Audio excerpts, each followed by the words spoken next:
ज्ञान the treasure में आपका स्वागत है। और हम आपको बताएंगे कि अगर कम कमाई में भी आपको शानदार लाइफ स्टाइल जीना है तो जीवन में आपको 7 फाइनेंशियल मंत्र आपको याद रखने पड़ेंगे, जो मैं आपको बताने जा रहा हूँ। बचत करने की आदत भविष्य की ज़रूरतों को पूरा करने में सक्षम होती है। अपनी खर्च और बचत खाते को अलग अलग करें ताकि दोनों का पैसा अलग अलग रहे। मॉल में मिलने वाली चीज़ें छोटी दुकान पर कम कीमत पर मिल सकती है। बचत करने का समय तय कीजिए और प्रतिदिन इस पर काम कीजिए। देखिए, हम अपना कैरियर शुरू करने के साथ सेविंग के बारे में सोचते हैं, पर थोड़ी सी सैलरी में से बचत कर पाना कठिन हो जाता है।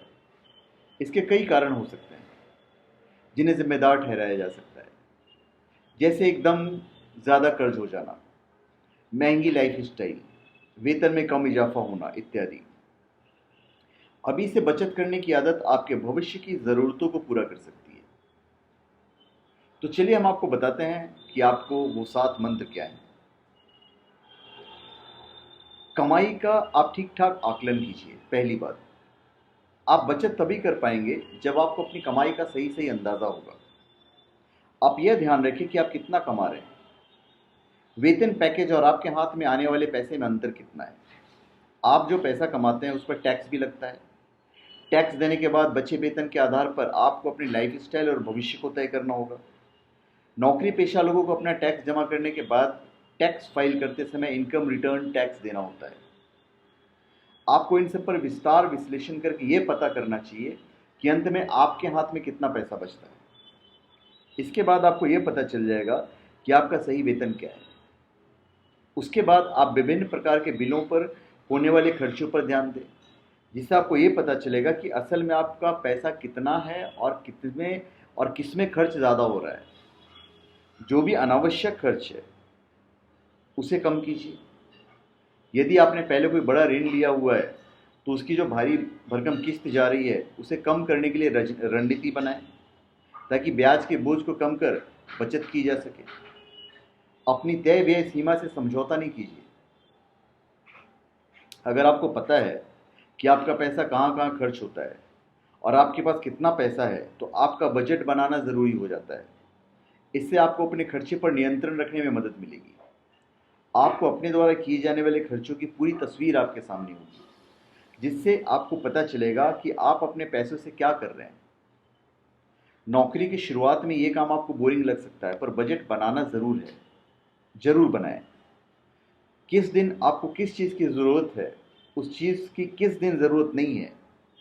अपने बजट को अच्छा बनाने के लिए इस बात पर ध्यान देना ज़रूरी है। ऐसा करने से आपको आने वाले कुछ महीनों में होने वाले खर्चों की झलक मिल जाएगी, जिससे आप अपनी व्यय सीमा को तय कर सकते हैं। अलग अलग बचत खाता बनाइए आप, वो बहुत ज़रूरी है। पैसे तभी जमा होंगे जब आप बचत करेंगे। इसके लिए आप बैंक में अलग से बचत खाता खोल लीजिए, 2 बैंक में खाता खोल लीजिए। अपने खर्च और बचत खाते को अलग करें ताकि दोनों का पैसा अलग अलग रहे, जिससे आपको पता रहेगा कि आप क्या बचत कर रहे हैं। फिर आपको ये सोचना है कि आपकी आय कैसे बढ़ेगी। ज़्यादातर ऐसा होता है कि आपकी जॉब आपके बढ़ते खर्चों के लिए काफ़ी नहीं होता है। इसके लिए जॉब और व्यवसाय बदल सकते हैं। जॉब बदलना, नौकरी बदलना सिर्फ आपकी सैलरी ग्रोथ के लिए नहीं, आपकी पर्सनल ग्रोथ के लिए भी ज़रूरी होता है। जब आप नई बातें सीखते हैं तो जॉब मार्केट में आपकी वैल्यू पहले से बढ़ जाती है। जॉब के साथ साथ पैसा कमाने के अन्य तरीकों की तलाश करना चाहिए, जिससे आपकी आय में इजाफा हो सके। ज़्यादा खरीदारी करने की आदत में बदलाव लाइए। आजकल युवा कंपनियों द्वारा दिए जाने वाले भारी डिस्काउंट के जाल में फंस जाते हैं। ऐसी चीज़ों की खरीद पर पैसा ना खर्च करें जिसका आपके बजट में जिक्र नहीं है। यदि आप एक बार ऐसा करेंगे तो बार बार ऐसा कर सकते हैं। कर्ज में फंसने से बचने के लिए आपको ऐसी आदत से बचना होगा। इससे आप कुछ भी खरीदने की आदत से बचेंगे, जिससे होने वाला बचत आपको भविष्य में मदद करेगा। अपनी ज़रूरत की चीज़ों के लिए कर्ज मत लीजिए आप। यदि किसी चीज़ को आप खरीदना चाहते हैं पर आपके लिए ज़रूरी नहीं है तो उसे लेने की ज़रूरत नहीं है।